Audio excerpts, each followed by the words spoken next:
अस्सलाम वालेकुम viewers, welcome to my YouTube channel. This is Anab Shafqat और आज हम एडजस्टेड फाइनल अकाउंट्स के प्रैक्टिकल क्वेश्चन को देखेंगे। So let's get started. From the following trial balance of Karim brothers prepare a trading and profit and loss account for the year ended 31 दिसंबर 1990 and also a balance sheet on the above date. सबसे पहले हम question को understand कर लेते हैं। Question के अंदर क्या चीज़ें मेंशन हैं, इनकी क्या रिक्वायरमेंट है, उसकी बेसिस के ऊपर हम इनका प्रॉफिट एंड लॉस और बैलेंस शीट स्टेटमेंट बनाएंगे, right. So first one is the opening stock. As we all know कि ओपनिंग स्टॉक जो होता है कि लास्ट ईयर का जो क्लोजिंग स्टॉक होता है वो नेक्स्ट ईयर की बिगिनिंग में ओपनिंग स्टॉक बन जाता है। वो स्टॉक, वो इन्वेंट्री, वो मटेरियल जो आपका लास्ट ईयर में सेल नहीं हुआ था, वो अल्टीमेटली क्लोजिंग ईयर का जो स्टॉक था वो नेक्स्ट ईयर का ओपनिंग बिगनिंग ईयर इन्वेंट्री या स्टॉक बन गया, ठीक है। परचेजेस आपका डायरेक्ट एक्सपेंस है।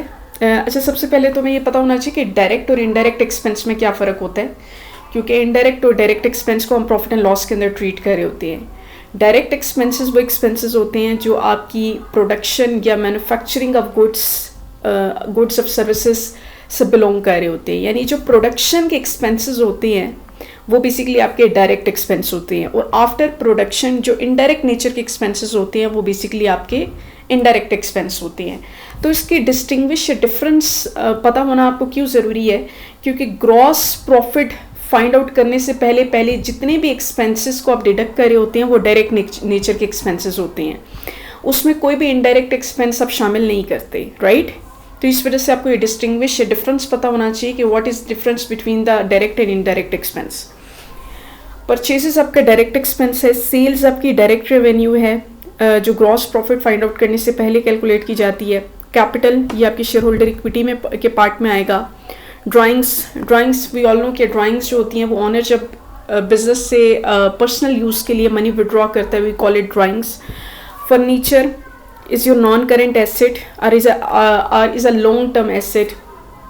Salaries outstanding. अच्छा, यहाँ पे अगर देखें तो ट्रायल बैलेंस के अंदर जो सैलरीज आपको दी गई हैं वो क्रेडिट साइड पर मेंशन है, और आउटस्टैंडिंग का मतलब है सैलरीज पेएबल। वो अमाउंट जो आपने अपने एम्प्लॉयज़ को पे नहीं की, बिजनेस की तरफ से ड्यू है, उसको हम कहते हैं सैलरीज आउटस्टैंडिंग। अगर आप नोटिस करें तो जो प्रॉफिट एंड लॉस के जो डायरेक्ट एक्सपेंसेस होते हैं या उसकी जो रेवेन्यू होती है उसको ट्रीट करने की नेचर क्या होती है। यूजुअली एक्सपेंसेस आपके डेबिट साइड पर रिकॉर्ड हो रहे होते हैं और रेवेन्यू आपकी क्रेडिट साइड पर रिकॉर्ड हो रही होती है। तो सैलरी आउटस्टैंडिंग आपकी इनकम तो नहीं हो सकती जो प्रॉफिट एंड लॉस में क्रेडिट साइड पर आएगी, क्योंकि क्रेडिट साइड पर आपकी इनकम रिपोर्ट होती है, राइट। तो ये बैलेंस शीट की करंट लायबिलिटी साइड पर रिपोर्ट होगा जो उसकी क्रेडिट साइड है। तो ये डेबिट और क्रेडिट का जो डिफरेंस है यहाँ से भी आप उसको एनालाइज कर सकते हैं कि ये प्रॉफिट एंड लॉस में आना चाहिए या फिर ये बैलेंस शीट में आना चाहिए, क्योंकि आपके एक्सपेंसेस डेबिट साइड पर आते हैं। तो अगर ये एक्सपेंस होता सिर्फ सैलरी एक्सपेंस तो ये डेबिट साइड पर रिपोर्ट होता। ये आउटस्टैंडिंग साथ में गिवन है और एक साथ में क्रेडिट साइड पर अमाउंट गिवन है, तो इसका मतलब ये है कि आपकी लायबिलिटी है जो आपने पे नहीं की।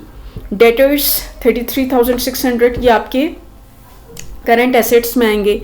क्रेडिटर्स ये आपकी लायबिलिटी है। Income tax 1200। अच्छा, यहाँ पर इनकम टैक्स उन्होंने ट्रायल बैलेंस में दी हुई है।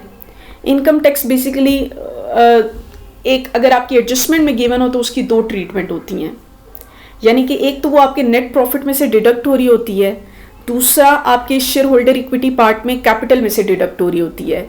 क्योंकि इन्होंने यहाँ पे सिर्फ ट्रायल बैलेंस में दी हुई है तो इसका मतलब ये है कि इनकम टैक्स के इफेक्ट को हम सिर्फ शेयर होल्डर इक्विटी के पार्ट में लेके जाएंगे, क्योंकि ट्रायल बैलेंस में अगर डेबिट साइड पर इनकम टैक्स गिवन हो तो इसका मतलब ये होता है कि ये शेयर होल्डर की अर्निंग के ऊपर टैक्स पे किया जा रहा है, तो ये शेयर होल्डर इक्विटी के कैपिटल पार्ट में से डिडक्ट हो जाता है। मशीनरी, बिल्डिंग ये आपके नॉन करेंट एसेट्स हैं। अच्छा, इन्वेस्टमेंट इन 10% गवर्नमेंट सिक्योरिटीज़। आपने इन्वेस्टमेंट किया, हो सकता है कि आपके पास कुछ आइडल मनी पड़ी हो जिसको आपने इन्वेस्ट कर दिया बिजनेस में, राइट। तो उसके ऊपर आपको 10% रिटर्न मिल रहा है, तो इसको कहते हैं रिटर्न ऑन इन्वेस्टमेंट। 16,000 का 10% लेंगे तो आपके पास 1600 आ जाएगा। अब हम लास्ट लेक्चर में भी मैं यही बात करी थी कि जब एडजस्टमेंट हम देखते हैं तो उसके दो इफ़ेक्ट्स होते हैं, क्योंकि साल के एंड पे हम एडजस्टमेंट इस तरह से देख रहे होते हैं कि जिन चीज़ों को हमने रिकॉर्ड अपनी बैलेंस शीट के अंदर या अपने बेसिकली ट्रायल बैलेंस के अंदर या अपने जर्नल लेजर के अंदर नहीं किया, उनके एडजस्टमेंट पास करते हैं हम, जिनके दो इफेक्ट्स होते हैं, ठीक है। अब एडजस्टमेंट के क्या टाइप्स थे और क्या रीजंस हैं, वो मेरे लास्ट लेक्चर के अंदर सारी चीज़ें मैंने मेंशन कर दी थी। बट ये जहाँ पर इन्वेस्टमेंट इन 10% गवर्नमेंट सिक्योरिटी, 10% का जो रेट है ये भी एडजस्टमेंट के अंदर ही काउंट होगा। इसी तरह कुछ ऐसी ट्रायल बैलेंस के अंदर इंफॉर्मेशन होती है जिसके दो इफेक्ट्स आ रहे होते हैं, जैसे कि बैंक लोन और उसके साथ लिखा हो 10% interest at the rate per annum, तो ये 10% इंटरेस्ट होगा, उसके भी दो इफेक्ट्स होंगे, ठीक है। तो हम क्या करेंगे, रिटर्न ऑन इन्वेस्टमेंट को इनडायरेक्ट इनकम ट्रीट करेंगे, साथ में करंट एसेट्स में इन्वेस्टमेंट में वो ऐड कर देंगे। वेजेस आपका डायरेक्ट एक्सपेंस है, सैलरीज इनडायरेक्ट एक्सपेंस है, जनरल एक्सपेंस ये आपका इनडायरेक्ट एक्सपेंस है, cash at bank and cash in hand ये आपके करंट एसेट्स हैं, राइट। एडजस्टमेंट के अंदर आप देख लेते हैं, सबसे पहले उन्होंने कहा depreciate building at 2% per annum, machinery at 5% per annum and furniture 10% per annum. यानी कि बिल्डिंग की जो भी अमाउंट मेंशन है ट्रायल बैलेंस में 36,000, उसका 2% ले लेंगे, आपके पास डेप्रिसिएशन एक्सपेंस आ जाएगा। मशीनरी आपके पास 36,000 है, बिल्डिंग आपके पास 80,000 है, और फर्नीचर क्वेश्चन के स्टार्ट में गिवन होगा 24,000।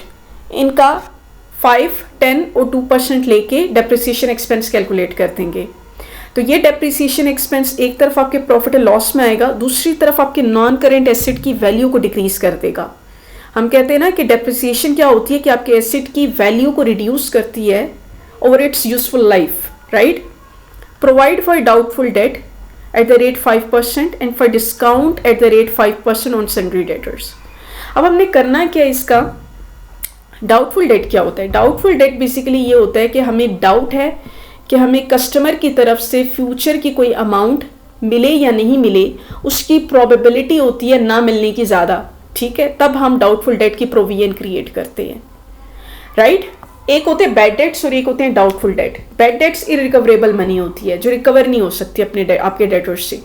डाउटफुल जिसमें आपको डाउट होता है लेकिन जो अनसर्टेनिटी होती है वो ग्रेटर देन 50% होती है। जब अनसर्टेनिटी ग्रेटर देन 50% होगी तो इसका मतलब है कि वो प्रोविजन क्रिएट करी है, प्रोबेबिलिटी आ रही है ना मिलने की, राइट।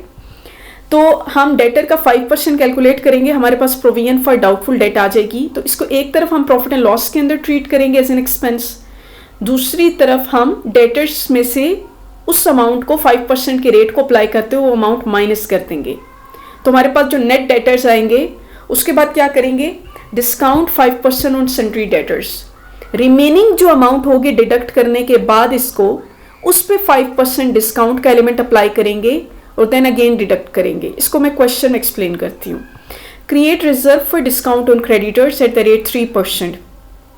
आप यहाँ बात कर रहे हैं कि आप रिजर्व क्रिएट कर रहे हैं डिस्काउंट ऑन क्रेडिटर्स का, यानी कि क्रेडिटर की तरफ से फर्म को, एंटिटी को, बिजनेस को डिस्काउंट मिल रहा है, तो ये आपकी इनडायरेक्ट इनकम है। आप क्रेडिटर का 3% कैलकुलेट करेंगे तो उसको इनडायरेक्ट इनकम के अंदर ट्रीट कर देंगे, ठीक है। और दूसरी तरफ बैलेंस शीट में क्रेडिटर में से वो amount provision for discount on creditor less हो जाएगी, राइट। तो लाइबिलिटी आपकी 3% से डिक्रीज होगी। वेजेस पेएबल, वेजेस में वेजेस पेएबल आपके ऐड हो जाएंगे। ये वो वेजेस हैं जो ईयर एंड पे ड्यू हैं लेकिन आपने पे नहीं किए अपने लेबर को, और आपके लेबर ने सर्विसेज दे दी है 3,000 अमाउंट की, तो आपने इसकी आउटस्टैंडिंग एक्सपेंस या एक्रूड एक्सपेंस की एडजस्टमेंट क्रिएट की है। Closing stock is ₹32,600। ये आपका क्लोजिंग स्टॉक जो एक तरफ आपके करंट एसेट्स में आएगा और दूसरी तरफ आपके कॉस्ट ऑफ गुड्स सोल्ड के एक्सपेंसेस में से लेस हो जाएगा। तो क्वेश्चन स्टार्ट करते हैं। सबसे पहले देखेंगे सेल्स, ठीक है। अब सेल्स हमारे पास ये गिवन है, इसकी वैल्यू को हमने यहाँ रिपोर्ट कर दिया। देन हमने लेस करने COGS को। कॉस्ट ऑफ गुड्स सोल्ड के अंदर तमाम डायरेक्ट नेचर के एक्सपेंसेस आ जाते हैं। कौन कौन से, ओपनिंग स्टॉक, एड परचेजेस, आपके पास कौन कौन सी प्रोडक्शन के एक्सपेंसेस होते हैं। आपके पास अगर यहाँ पे परचेजेस रिटर्न होता ना या रिटर्न आउटवर्ड होता तो उसको लेस कर देते, बट परचेजेस रिटर्न गिवन नहीं है क्वेश्चन में। वेजेस आपका डायरेक्ट एक्सपेंस है जो प्रोडक्शन की एक्टिविटी से इन्वॉल्व होता है। वेजेस पेएबल भी आपके क्वेश्चन में गिवन है, तो वेजेस पेएबल जो है वो वेजेस के अंदर ऐड हो जाएगा, राइट। तो ये सारे आपके डायरेक्ट एक्सपेंसेस थे जिनको मैंने प्लस कर लिया, तो आपके पास 92200 आया। अब आपके पास क्लोजिंग स्टॉक था एडजस्टमेंट में जिसकी वैल्यू है 32,600। तो 32,600 को जब मैंने डिडक्ट किया तो मेरे पास कॉस्ट ऑफ गुड सोल्ड की वैल्यू आ गई। सेल्स में से मैं कॉस्ट ऑफ गुड सोल्ड को लेस करूंगी तो मेरे पास ग्रॉस प्रॉफिट आ गया 60,000। अब ग्रॉस प्रॉफिट को हम ऑपरेटिंग प्रॉफिट भी कहते हैं, जो प्राइमरी या प्राइमरीली जो आपके ऑपरेटिंग एक्सपेंसेस होते हैं उनको डिडक्ट करने के बाद मिलता है, राइट। इसके बाद हम क्या करते हैं, हम इनडायरेक्ट इनकम या अदर इनकम को ऐड करते हैं, क्योंकि अदर इनकम को जब हम ऐड करेंगे तो हमारे पास टोटल इनकम आ जाएगी, राइट। तो इन्वेस्टमेंट इन 10% गवर्नमेंट सिक्योरिटी, हमारे पास इनकम कौन कौन सी थी, दो तरह की इनकम थी, एक provision for discount on creditors और एक रिटर्न ऑन इन्वेस्टमेंट, ये दो ही थी क्वेश्चन में। तो आप 16,000 का 10% लेंगे तो 1600 आपके पास आ गया रिटर्न ऑन इन्वेस्टमेंट, प्लस आपके पास एडजस्टमेंट में provision for doubtful create reserve for discount on creditors, यानी क्रेडिटर्स सप्लायर की तरफ से आपको 3% डिस्काउंट मिल रहा है, उसकी एक प्रोविजन क्रिएट करिए। प्रोविजन जब भी आती है तो हम कहते हैं कि ये फ्यूचर की चीज़ क्रिएट हो रही है, ठीक है। तो हमने प्रोविजन क्रिएट कर दी जो कि हमारी फ्यूचर की इनकम है, राइट। तो हमने क्रेडिटर्स की अमाउंट का, क्रेडिटर्स हमारे 25,000 से, उसका 3% कैलकुलेट किया तो हमारे पास 750 आ गया। इन दोनों को प्लस करके ग्रॉस प्रॉफिट में जब ऐड कर देंगे तो ये हमारी टोटल इनकम आ गई। अब टोटल इनकम में से हमने इनडायरेक्ट एक्सपेंसेस को लेस करना है जिसको हम ऑपरेटिंग एक्सपेंसेस कहते हैं। अब ऑपरेटिंग एक्सपेंसेस कौन कौन से हमारे, सबसे पहले तो सैलरीज और जनरल एक्सपेंसेस, राइट। ये दोनों हमारे इनडायरेक्ट एक्सपेंस थे। उसके बाद हम नॉन कैश एक्सपेंसेस को लेस करेंगे। नॉन कैश एक्सपेंसेस आपके वो होते हैं जो कैश के फॉर्म में नहीं पे हो रहे, लेकिन उसका इफेक्ट आपके नेट प्रॉफिट पे आता है, यानी वो आपके नेट प्रॉफिट को डिक्रीज कर देते हैं, राइट। तो बिल्डिंग की डेप्रिसिएशन 80,000 का 2% था, यानी कि बिल्डिंग की जो वैल्यू थी वो 80,000 थी, राइट। उसका 2% कैलकुलेट किया तो 1600। फर्नीचर उसकी कॉस्ट का आप 10% ले रहे हैं, मशीनरी उसकी कॉस्ट का 5% ले रहे हैं, तो इन तीनों को प्लस कर दिया आपने, ठीक है। तो ये भी आपके इनडायरेक्ट एक्सपेंसेस में ऐड हो जाएगा। उसके बाद हमने क्या करना था कि provision for doubtful debt and provision for discount on debtors create करना था, राइट। तो प्रोविजन फॉर डाउटफुल डेट, हम डेटर्स की अमाउंट का 5% लेंगे तो हमारे पास प्रोविजन फॉर डाउटफुल डेट आ जाती है जी। हम डेटर्स की जो अमाउंट है वो हमारे पास क्वेश्चन में मेंशन है, अगर आप इस यहाँ से भी देख लें, डेटर्स की अमाउंट है 33,600। तो 33,600 का जब हम 5% लेंगे तो हमारे पास प्रोविजन फॉर डाउटफुल डेट आ गई, यानी इतनी अमाउंट का हमें डाउट है कि हम कस्टमर से रिसीव नहीं करेंगे। डाउटफुल डेट की प्रोविजन क्यों बनती है, जब आप क्रेडिट सेलिंग करते हैं, जब क्रेडिट पे सेल करते हैं और फ्यूचर में ये आपको डाउट होता है कि आपका कस्टमर आपको पे नहीं करेगा, वो बैंकरप्ट हो रहा है, वो इंसॉल्वेंट हो रहा है किसी भी रीज़न की वजह से, तो वहाँ पे डाउटफुल डेट की या बैड डेट्स की प्रोविजन क्रिएट कर देते हैं, राइट। अब provision for discount on debtors, यानी आप अपने कस्टमर को 5% का डिस्काउंट दे रहे हैं। कभी कभी डिस्काउंट इसलिए भी दिया जाता है ताकि कस्टमर आपको जल्दी पे करे। तो आप कहते हैं कि अगर आप 10 डेज़ के अंदर हमें पेमेंट करेंगे तो हम आपको 2%, 3% या 5% का डिस्काउंट देंगे, ठीक है, ताकि आपको आपकी मनी जल्दी रिकवर हो जाए। तो हम डिस्काउंट हमेशा उस वैल्यू के ऊपर कैलकुलेट करते हैं जो रिकवरेबल होती है, राइट। तो 33,600 में से 1680 की वैल्यू को रिड्यूस कर देंगे। ये 31,920 वो वैल्यू है जो रिकवरेबल है डेटर्स से, तो उस अमाउंट का हम 5% कैलकुलेट करेंगे। ये वाली जो अमाउंट होगी provision for discount on creditors, इतना हम अपने कस्टमर को डिस्काउंट दे रहे हैं। तो ये बात याद रखें, 33,600 के ऊपर हम डिस्काउंट ऑन डेटर की प्रोविजन कभी कैलकुलेट नहीं करेंगे, क्योंकि ये आपके पास जो अमाउंट रिकवरेबल थी वो आपके पास रिकवरेबल 31,920 थी, डाउटफुल डेट की प्रोविजन को लेस करके, राइट। अब हम क्या करेंगे, जितने भी एक्सपेंसेस हैं इनको ऐड कर देंगे। इनको ऐड करके आप अपनी टोटल इनकम में से डिडक्ट कर देंगे। जब डिडक्ट करेंगे तो आपके पास नेट प्रॉफिट आ जाएगा, राइट। नेट प्रॉफिट आपके पास आया 21274, इसको आप खुद भी कैलकुलेट कर सकते हैं। नेक्स्ट हम मूव करते हैं हमारी बैलेंस शीट पे। सबसे पहले आप कंपनी का नाम लिखते हैं, देन स्टेटमेंट का, और देन जो भी ईयर आप चाहे कैलेंडर ईयर फॉलो करें या फिर फाइनेंशियल ईयर, उसको आप देखते हैं। एसेट्स में सबसे पहले आप करंट एसेट्स रिकॉर्ड करेंगे, क्लोजिंग स्टॉक आपके एडजस्टमेंट में गिवन था। देन डेटर्स, अब डेटर अगर आप इस क्वेश्चन को देखें तो डेटर्स की वैल्यू तो हमें पता चल गई हमारी 33,600 थी, राइट। हम क्वेश्चन को भी देख सकते हैं 33,600, राइट। उसमें हमारे पास प्रोविजन फॉर डाउटफुल डेट था 1680 को लेस कर दिया, रिमेनिंग ये वैल्यू आ गई। फिर provision for discount on debtor को लेस किया 1596, तो हमारे पास नेट डेटर्स आ गए 30,324। इन्वेस्टमेंट, फिर हमारे पास करंट एसेट्स होती हैं। अगर कोई ऐसी इन्वेस्टमेंट जिसको हम होल्ड करें up to 1 year time period, तो वो इन्वेस्टमेंट हमारी करंट इन्वेस्टमेंट्स हैं।